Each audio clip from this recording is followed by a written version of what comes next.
আলাইকুম। আজকে আমরা ওয়ামাল্লাহু বিগাফিলিন আম্মা ইয়ামালুন এর তারকিব করব। আমরা বাক্যের প্রথমে মা পেয়েছি। আমরা জানি কোন বাক্যের প্রথমে যদি মাউল মুশাব্বাহাতাইনি বিলাইসা আসে, মা আসে, এর পরবর্তী যদি ইসম আসে তাহলে এটাকে আমরা বলি মাউল মুশাব্বাহাতাইনি বিলাইসা। আমরা এটাকে মাটা স্বাভাবিকভাবে বাক্যের মধ্যে তিন ভাবে হতে পারে। যেহেতু আমাদের এখানে ইসম এর আগে এসেছে, এইজন্য আমরা এটাকে ইসমে মাউল মুশাব্বাহাতাইনি বিলাইসা বলেছি। যদি এটা ফেলে মাজির আগে আসতো তাহলে আমরা এটাকে বলতাম হরফে নাফি, অর্থাৎ যেই মাটার অর্থ না দিবে, যেমন মা ফাআলা মানে সে করলো না। এখন আর যদি এটা মুজারের আগে মা আসে তখন আমরা এই ফেলে মুজারের আগের মাটাকে আমরা বলি ইসমে মাউসুল। এখন আমাদের এখানে মাউলাল মুশাব্বাহাতাইনি বিলাইসার মাটা এসেছে, এর পরবর্তী যে শব্দটা আসে সেটাকে বলা হয় ইসমে মা, এর পরবর্তী যে শব্দটা আসে সেটাকে বলা হয় খবরে মা। যদি এখানে যেহেতু মায়ের পরবর্তীতে যে শব্দটা এসেছে সেটাকে বলা হয় ইসমে মা, এর পরবর্তী যে খবরটা আসবে সেটাকে বলা হয় খবরে মা।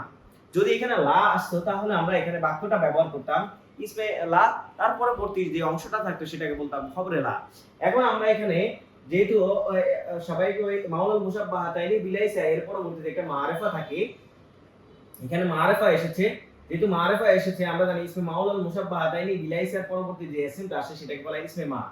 এর পরবর্তী যেটা আছে বিগাফিলিন, এখানে এই যে বাটা দেওয়া আছে এটা জায়দা, এটা মূলত বাক্যের এটা অংশ না। এখন আমরা এখানে গফিলিন পেয়েছি, আমরা জানি গফিলিনের তারকিবটা আমরা এখনই করতে পারবো, কিন্তু আমরা এখন না করে আমরা আগে শেষের অংশটা করে দিব। এখানে আমরা জানি এখানে আম্মা দেওয়া আছে, আমরা জানি আম্মা মূলত ছিল আনমা, আন যোগ মা। যেহেতু আমরা এখানে দুইটা শব্দ পেয়েছি তাহলে আমরা এখানে প্রথমে আন জানি, আমরা জানি বাউতা কাফলা মুওয়াউন মুসকালা রূপ ভাষা মিন আদাফি আন আলাহ তাইলা, এগুলো হরফে জার। হরফে জার পরবর্তী যে অংশটা আসে এটা পুরোটাই হবে মাজরুর। যার মাঝে মিলে মুতাআল্লাক হয়, মুতাআল্লাক সব সময় ফেলের সাথে ফেল ফাইলের সাথে মিলিত হয়ে যায়। যেহেতু আমরা এখানে দেখতে পাইতেছি যে এটা ফেলে মুজারে দেওয়া আছে, আমরা আগেই বলেছি যদি ফেলে মাজির আগে মা আসে তাহলে এইটা স্বাভাবিকভাবে হয় হরফে নাফি, আর যদি মুজারের আগে আসে তাহলে এটা হয় ইসমে মাউসুল, আর যদি কোনো ইসমের আগে আসে তাহলে এটা হয় মাউলাল মুশাব্বাহাতাইনি বিলাইসা।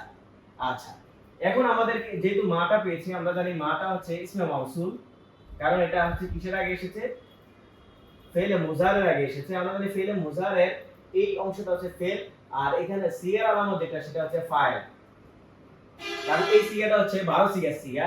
আমরা জানি ফেল ফাইল এসেছে, আমরা ফেল ফাইল মিলে স্বাভাবিকভাবে আমরা বাক্য গঠন করতে পারি। আমরা জানি কোনো বাক্য মানে জুমলা গঠনের জন্য শর্ত অবশ্যই ফেল এবং ফাইল লাগবে। ইসমিয়ার ক্ষেত্রে মুবতাদা এবং খবর লাগবে। যেহেতু আমাদের এখানে ফেল ফাইল এসেছে, মাফুল যদি আসে তাহলে আমরা অ্যাড করে দিতাম, যেহেতু মাফুল আসে না এইজন্য আমরা ফেল এবং ফাইল শর্ত। ফেল এবং ফাইল হলে আমরা কি করতে পারবো, জুমলায় ফেলিয়া গঠন করতে পারবো। যেহেতু আমাদের বাক্যটা ফেল আগে এসেছে এইজন্য আমরা এটা জুমলায় ফেলিয়া লিখেছি।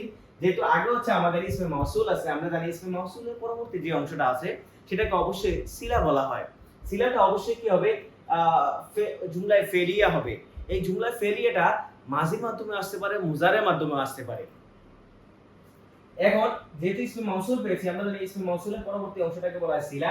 ইসমে মাউসুল এবং সিলা মিলে আমরা জানি যেহেতু আমাদের আগে হরফে জার রয়েছে, আর আমরা জানি হরফে জারের পরবর্তীতে একটা শব্দ আসুক কিংবা দুইটা শব্দ আসুক, মাউসুল অথবা সিফাত আসুক কিংবা মুদাফ এবং মুদাফ ইলাইহি আসুক, জুমলা ইসমি আসুক, জুমলা ফেলি আসুক কিংবা শিফে জুমলা আসুক, হরফে জারের পরবর্তীতে যাই আসুক না কেন এটা অবশ্যই কি হবে, মাজরুর হবে। আর আমরা জানি হরফে জার আর মাজরুর মিলে স্বাভাবিকভাবে কি হয়, মুতাআল্লাক পেয়েছি।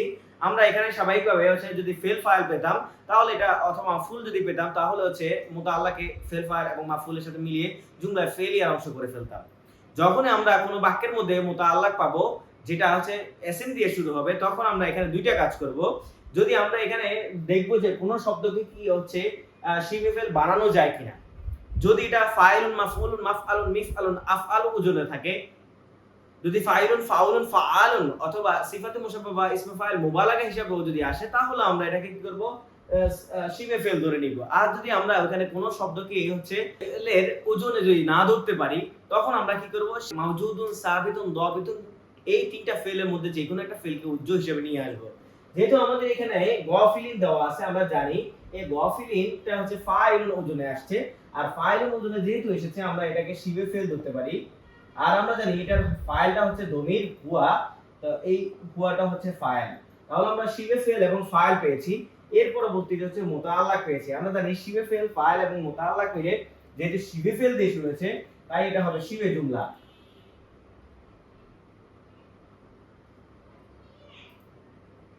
এখন ইসমে মা আমরা আগে পেয়েছি, আমরা জানি মাউলাল মুসাব্বাহাতাইনি বিলাইসা যখন বাক্যের মধ্যে আসবে এর পরবর্তী যে অংশটা আসবে সেটা অবশ্যই হবে ইসমে মা, এর পরবর্তী অংশটা হবে খবরে মা।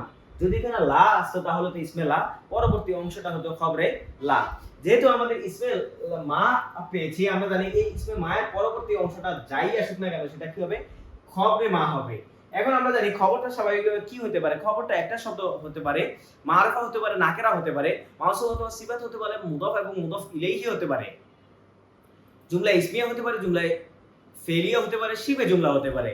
যেহেতু আমাদের ইসমে মাউলা ইসমে মায়ের পরবর্তীতে আমরা শিবে জুমলা পেয়েছি, আমরা জানি ইসমে মায়ের পরবর্তী যেই অংশটাই আসুক না কেন সেটা কি হবে, খবরে মা হবে।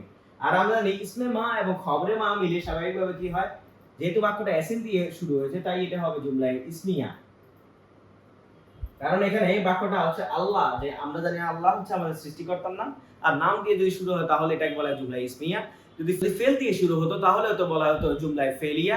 যদি আমন নাহি তামান নেই তারা যে উকুদ নিদা আদ কসম তাজব আফআলুল মাদি ওয়া জাম আফআলুল মুকাররব দিয়ে যদি শুরু হতো তাহলে তো জুমলা ইনশাইয়া। যদি এসএন দিয়ে শুরু হতো তাহলে তো জুমলা ইসমিয়া ইনশাইয়া, আর ফেল দিয়ে শুরু হলে জুমলা ফেলিয়া ইনশাইয়া।